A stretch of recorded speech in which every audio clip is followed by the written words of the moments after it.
नमस्ते, म कक्षा 10 को उज्यालो यात्रा कविता वाचन गर्न गइरहेको छु। कर्ममा छ भने शक्ति जङ्गलै बन्छ नन्दन, घोटिएर सयौं पल्ट दाउरो बन्छ चन्दन।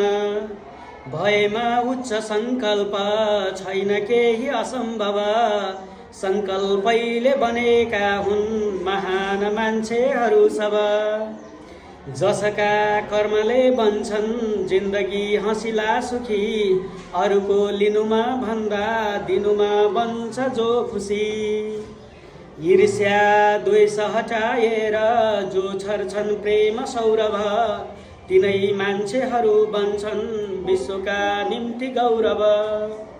जसका भावना हाँस्छन् मनमा रागिनी भरी, जसका जिन्दगी बाँच्छन् रातमा चाँदनी छरी।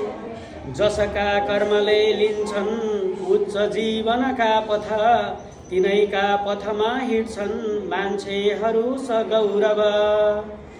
जुटेका ज्ञानले जो छन् पार्दै धरती मनोहर, उठेका कर्मले जो छन् गर्दै निर्माण सुन्दर।